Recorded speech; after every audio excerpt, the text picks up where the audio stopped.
Hello friends, સ્વાગત છે આપનું મારા રસોડાના કાઠિયાવાડી સ્વાદમાં.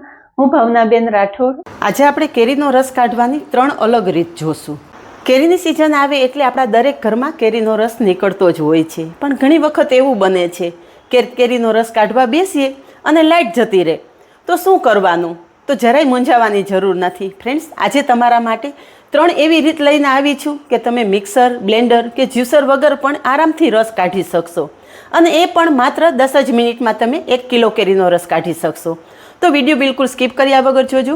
વિડીયો પસંદ આવે તો વિડીયોને લાઇક, શેર અને સબસ્ક્રાઈબ કરી પાસે રહેલું બેલ પ્રેસ કરો, જેથી આવનારા નવા વિડીયો સૌથી પહેલાં આપને મળે. તો ચાલો જોઈએ મિક્સર, બ્લેન્ડર કે જ્યુસર વગર રસ કાઢવાની 3 નવી અને અલગ રીત. કેરીનો રસ કાઢતા પહેલાં કેરીને પાણીમાં પલાળવી ખાસ જરૂરી છે. અહીંયા મેં કેરીને 2 કલાક પાણીમાં પલાળી દીધી છે. ઘણી વખત એવું બને કે કેરીનું વધારે સેવન કરવાથી શરીરમાં ગરમી નીકળતી હોય છે, એટલે કે અળાયું થાય છે. પણ જો આ રીતે તમે કેરીને પલાળી અને પછી રસ કાઢશો ને તો કેરીમાં રહેલી ગરમી બધી દૂર થઈ જશે અને કેરીના તમને અઢળક ફાયદા મળશે. તો એના માટે અહીંયા મેં 2 કિલો કેસર કેરી લીધી છે. તમે તમારે ત્યાં મળતી કોઈ પણ કેરીનો ઉપયોગ કરી અને આ રસની પદ્ધતિ અપનાવી શકો છો. તો પહેલી રીત તમારી સાથે શેર કરીશ, એ છે ગ્લાસની મદદથી રસ કાઢવાનું. તો આમાં તમારે નથી કેરીની છાલ ઉતારવી કે નથી કોઈ વધારાની મહેનત કરવી. કેરીનો પાછળનો ભાગ અલગ કરી અને આ રીતે કેરી આપણે મોટા મોટા પીસમાં સમારી લેશું.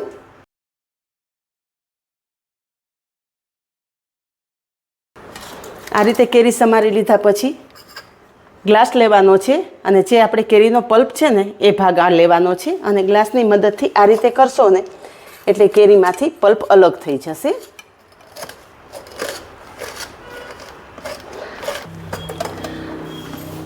અને કેરીનો પલ્પ બિલકુલ વેસ્ટ નહીં જાય.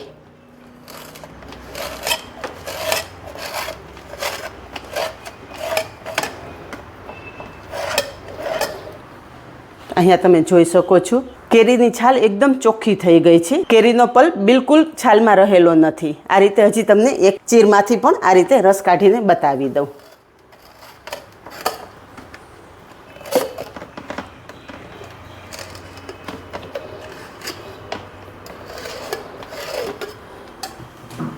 અહીંયા ગ્લાસથી આપણે કેરીમાંથી પલ્પ અલગ કરી લીધો છે. હવે આ રીતે ગ્લાસથી કરશો ને એટલે કેરીના બધા જ પીસ છૂટા પડી જશે.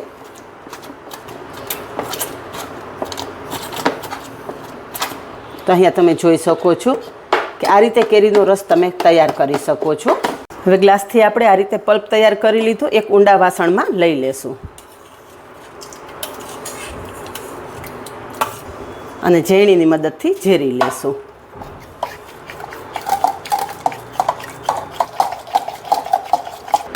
તો અહીંયા તમે જુઓ કે મિક્સર, બ્લેન્ડર કે ઇલેક્ટ્રિક કોઈ પણ ઇન્સ્ટ્રુમેન્ટના ઉપયોગ વગર એકદમ સ્મૂધ આપણો કેરીનો રસ તૈયાર થઈ ગયો છે.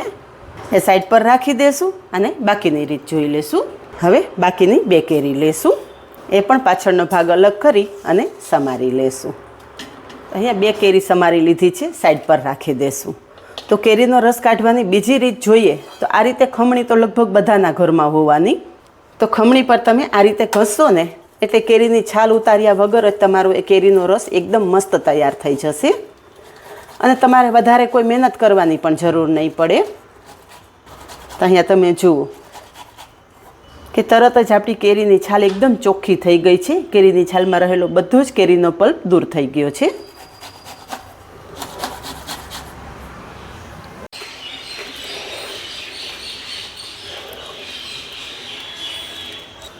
તો અહીંયા તમે જોઈ શકો છો કે ખમણીથી પણ એકદમ મસ્ત રસ તૈયાર થઈ જાય છે. હવે 2 રીત તમારી સાથે શેર કરી દીધી. ત્રીજી એકદમ ઇઝી રીત પણ તમારી સાથે શેર કરી રહી છું. બાકી રહેલી 3 કેરીની પણ આ રીતે ચીરું કરી લઈએ. અહીંયા 3 કેરી સમારી લીધી છે. તો ત્રીજી રીત માટે લેશું આપણે આ રીતે ઘઉં ચારવાનો ચાયણો. તમારી પાસે આ રીતે ચાયણો પણ હોવાનો જ.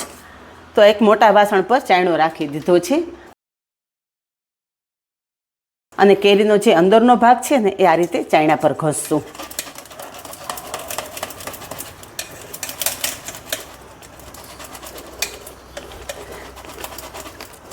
આ રીત પણ એકદમ સહેલી છે, ઇઝી છે. ઘરમાં તમે બાળકોને દેશો ને તો બાળકો પણ તમારો રસ ફટાફટ કાઢી દેશે. અને ત્રણેય રીતમાં તમે જોઈ શકો છો કે કેરીની છાલમાં તમારે કેરીનો પલ્પ બિલકુલ વેસ્ટ નથી જતો. જો તમે બાળકોને આ રીતે રસ કાઢવા દેશો ને તો હાથમાં લાગશે પણ નહીં અને બાળકો એકદમ ફટાફટ તમારો રસ કાઢી દેશે. તો અહીંયા તમે જોઈ શકો છો કે આ રીતે કરવાથી પણ તમારો કેરીનો પલ્પ બિલકુલ વેસ્ટ નહીં જાય. કેરીની છાલ એકદમ ચોખ્ખી થઈ ગઈ છે અને જુઓ કેરીનો રસ એકદમ સ્મૂથ તૈયાર થાય છે.